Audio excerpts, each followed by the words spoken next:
So over the last 10 years, I discovered 3 strategies that allowed me to shape my work and as a result to create a better personal life for myself.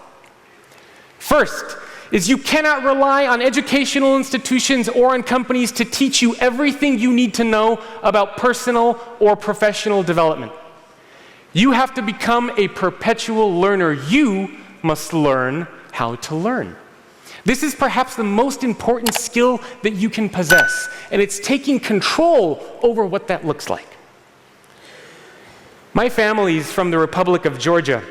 Now, usually when I say Georgia, people think of, hey, y'all, I'm from the South kind of Georgia in the United States. But I'm talking about the hello, Mother Russia kind of Georgia, right? It's a very different part of the world. In fact, my last name, my original last name, isn't even Morgan, it's Mamisashvili. And my family came from the Republic of Georgia in the 80s as refugees, and they went from the Republic of Georgia to Italy, to Australia, to finally ending up in the United States. Now, as refugees, when they came to America, they knew nothing and they had nothing.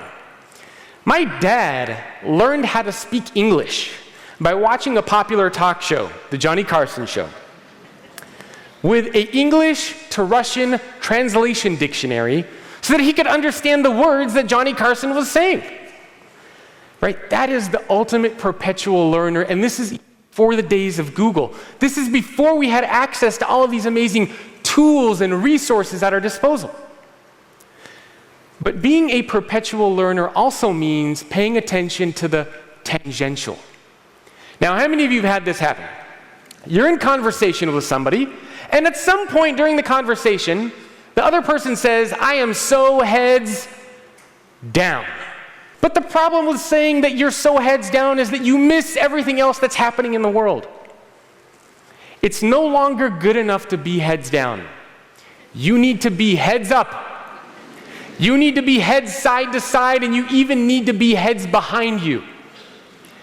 You need to be aware of how your skills and abilities can be applied, not just to what's right in front of you, but to things that are a little bit on the side. Be a perpetual learner. Pay attention to the tangential. The second thing that I learned is that you have to fake it till you make it. After my first job out of college, my whole goal in life simply became, how can I make a living without having to work for anybody else ever again? And at the time, I was finding all sorts of jobs online on websites like Craigslist. I wrote articles for $15 an article. I did whatever I could to try to make money. The reality of the situation was that I was a struggling young kid without making much money. But what I told myself was that I was this young entrepreneur building a life for himself that he truly wanted to live. And I would repeat that phrase over and over every single day, all the time, even to this day.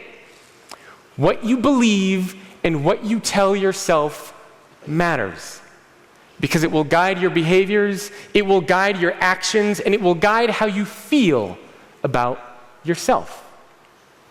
I remember one time I was actually on a stage, and I was behind the stage getting ready to come on. And the music was playing, the lights were beaming, and from behind the stage, the announcer says, and now please welcome to the stage, Jacob Morgan. And people were clapping, and I came out, I looked at everybody, and I thought, am I naked? Am I wearing any pants? I had this imposter syndrome moment that 70% of people around the world at some point experience. To be honest, I don't know how I made it through my talk, but I thought I had given such a terrible performance that my career was over. I thought nobody's going to want to hire me after this. And so I just wanted to get off stage, to not see anybody, to not talk to anybody, to just go home. And as I was getting ready to walk off the stage, these executives were lining up to come speak with me, to shake my hand, to ask me for feedback, to tell me that they enjoyed my talk. It was at that moment that I realized I am wearing pants, and that I do belong. In my situation, though, it wasn't just the imaginary voices in my head I had that were telling me I was no good. I had real voices from real people telling me I was no good. These are people, today we call them online trolls. They would leave angry comments on my website, create fake Twitter accounts about me. They would message my wife, then girlfriend, telling her to break up with me because I was bad for her career.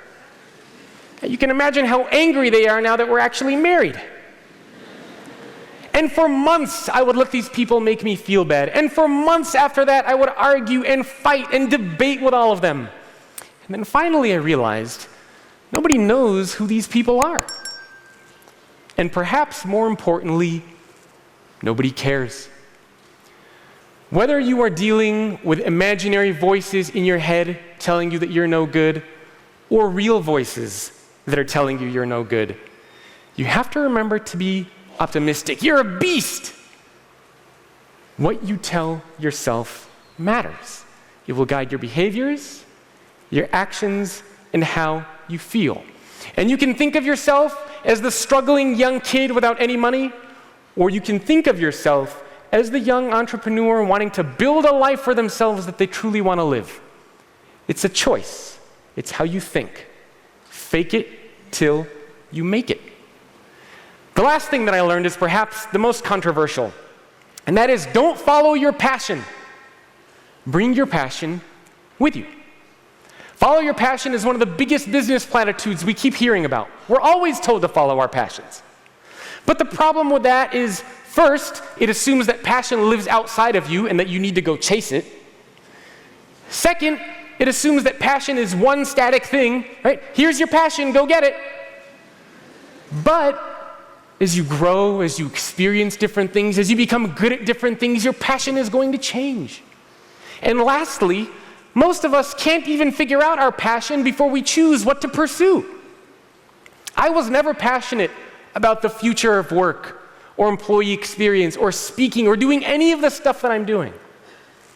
But as I got involved with doing these things, I noticed that people would start to share my ideas, that opportunities would start to unlock for me. And then I became passionate about what it is that I'm doing. I learned to focus on the little things that allowed me to see the big picture of what I was trying to create.